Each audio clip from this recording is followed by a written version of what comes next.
د اذان نیوز ګراوند لیدونکو السلام علیکم. تېره ورځ د کابل په شارنو کې په یو هوټل کې چې عام هیوادوال او همدارنګه ځینې چینایي سوداګر او انجینران پکې اوسېدل یوه حمله شوې وه. د دغې حملې پړه داعش په غاړه اخیستې ده.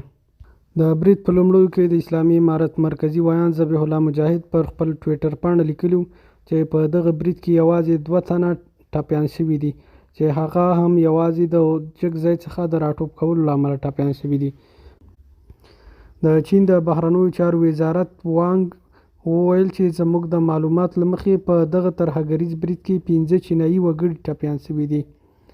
همدارنګه چین د افغان حکومت څخه غوښتلي ترڅو یې د خوندیتوب لپاره هیڅ ډول هلې ځلې ونه سپموي، او په ورته مهال یې د پروني برید په هکله د هر اړخیزه پلټنه وکړي او عاملینو ته سزا ورکړي، او په جدیت سره په افغانستان کې د چینایي وګړي د خوندیتوب لپاره اقدامات وکړي.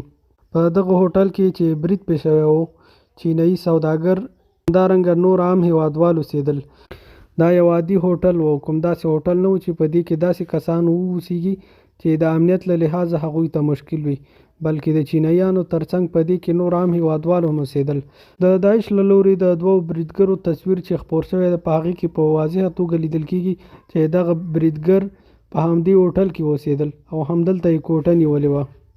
د دغه هوټل د کوټې او همدارنګه هغه تصویر چې د داعش لخوا نشر شوی او 2 بریدګر پکې لیدل کېږي، په واضحه توګه لیدل کېږي چې دغه تصویر په همدې کوټه کې اخیستل شوی ده او دغه کوټه په همدې هوټل کې ده.